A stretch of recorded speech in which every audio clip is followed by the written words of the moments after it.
My dad named me Reggie, which means a wise ruler, after his uncle. He was the director of a large firm. Yes, as you can see, we have a family business, and all men from the family are good leaders. My dad planned that I would also be able not to ruin the family name and inherit the business after his death. Unfortunately, besides me, there are no more children in the family. I have no mother. She left us, unable to bear my father's temper and long work hours. She wanted to take me with her, as it should be, but my dad did not allow me to lose a direct and only heir of the business. So I have always had a good relationship with him. We support each other in every possible way because it was terribly hard for me without my mom. Dad hired top-notch professional nannies, but of course, none of them replaced my own mother. I was angry with him for taking me away from my mom. Of course I was. At first, I even hated him, and then somehow I got used to it. Now, I don't know where my mom is, but I knew for sure that when I grow up and get married, I will look for a perfect girl to deeply fall in love with and make sure that she loves me back. I didn't want to go through the same divorce like my parents did, because it was terrible. Time has passed. I grew up. My father provided me financially. I had the best private school in the area, with the country's best teachers, but it also cost a lot of money. But as I said, my dad did not spare money on me, especially when it came to education. He believed that it was good to spend money on education, otherwise you can end up living a poor and miserable life. The longing for my mom was no longer the same as before. Although I still loved her in my heart, Dad tried to have affairs with other women, but they were all short-lived. And then I myself began to think about relationships because I was already 16 years old. There were many new teachers in our school that year.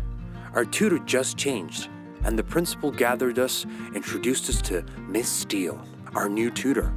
You know, when I saw her, I was simply speechless. In front of me stood a young woman, about 25, a tall, skinny brunette with a gorgeous body. She had such a beautiful voice. She was looking at us, sternly examining our facial expressions. Miss Steele later introduced herself and promised that, as a tutor, she would help us with any questions. Yes, I fell for her. And I wasn't alone. I saw how the boys from my class began to discuss her legs, and it kind of pissed me off. On the very first meeting, our tutor held like a team-building exercise. We got to know her, and she, us. We learned that she came from a neighboring state about 3 months ago. It turns out that Mrs. Steele is an orphan.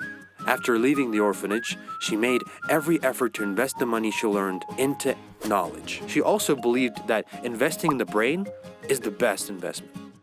Later, we saw her other qualities. Despite all the severity and love of discipline, Miss Steele was perfectly able to understand, sympathize, and she was also incredibly responsive. It was such a rare combination of qualities. The male half of the school began to not only like her, but also greatly respect her. She acquired the respect herself, without connections or showing off. I realized that I had completely fallen in love with the girl of my dreams. But I had no idea how to hit on her, because she was not like everyone else. Then I got the idea to invite her to dinner at our house. And then I got the perfect opportunity to do it. I got sick, and I was not at school for several days. Miss Steele got worried and called us home. I introduced myself as a servant and asked her to come home for a meeting in person. She agreed. I was so happy.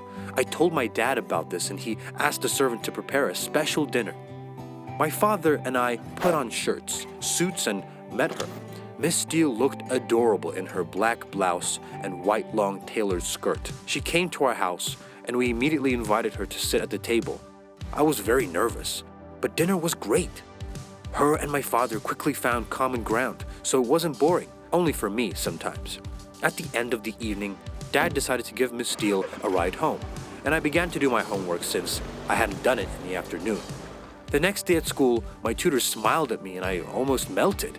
I, again, realized how beautiful she was, that yesterday's dinner obviously did her good, or rather our relationship. And I wanted to invite her again. I came home all elated and saw that my dad was also in high spirits. He was going somewhere, and I asked where he was going. "Your Miss Steele and I are going to a restaurant to discuss something about your study plans," he said. I asked why not have dinner at home. But Dad said it was indecent to invite a guest home for the second time in a row. It embarrassed me a little, but I couldn't do anything. I tried asking for it, but he said the conversation was for adults and left. My father arrived quite late. I was asleep at that moment. The next morning, Miss Steele came up to me and told me to say a big hello to my father. It struck me as stupid because they only saw each other a day later. Their meeting was repeated again, and then again and again. I was getting nervous about what could they discuss on so many dinners in a row. And why don't they just initiate me on this topic? Because they are talking about me, right? As soon as I thought about it, the same evening when my father went to her again, I decided to wait for him.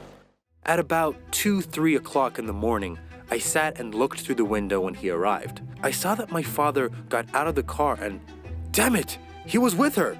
They got out of the car in an embrace. They were saying something cute to each other and kissed. I was so angry at this moment. How could he do this to me? I didn't speak to my dad for several days. He didn't understand why. And then I learned something worse. My father said that he will soon marry the girl of my dreams. These words almost killed me. I did not want to believe that this was all happening to me. I wanted so badly that the wedding would not take place. I would not be able to look at Miss Steele and perceive her as my stepmother. This was awful. I felt that I should talk to her, tell her about my feelings, and maybe she would refuse my dad? I went to her office and stood right in front of the door. As soon as I was about to knock, I suddenly heard some kind of conversation. Yes, he is totally mine. Yes, he will not refuse. He's crazy about me. Yesterday, he asked to marry me, and I agreed. Soon, the money will be ours, dear. She told someone on the phone. I almost choked in surprise. At that moment, the door opened abruptly, and I fell on the floor. Miss Steele was surprised seeing me, and then switched on an angel mode and began to apologize. She helped me up and said that she was worried about me. I stood there shocked, and then I told her that everything was fine and went home. I told my father about everything. But he did not listen to me. He accused me of lying and said that I was not happy for him. I didn't know what to do. So the next day I went to the police. I showed them a photo and told them about my fears. The police told me that they would soon figure it out. I was waiting. A day later, my father said that the wedding would take place in 2 days. Yes, so soon and so quickly. It would be modest. They will sign and we'll go to the restaurant and that's it. On the wedding day, they drove to the church where they had a ceremony, and then they were going to go get a marriage certificate. But I couldn't let that happen, so I faked fainting in the car. My father got scared. He said to stop the car and call an ambulance. I knew that if we were late in the painting, the next opportunity would be next month, so I was acting as best I could for the time being. I saw Miss Steele and freaked out. Frightened, my father listened to my heart and breathing, and when they finally called an ambulance, I kind of came to my senses, saying that I was feeling bad.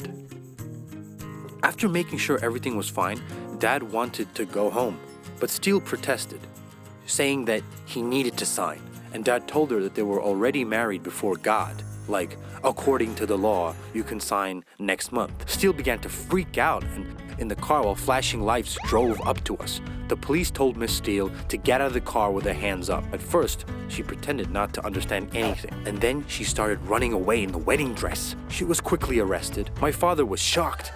He did not believe that in her scam right away, but in the end he did.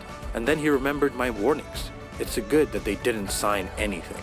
After this incident, my dad began to listen to me more, and he also apologized for a long time for allowing such a situation. But all is well that ends well. If you liked the video, then give it a thumbs up and write us some in the comments.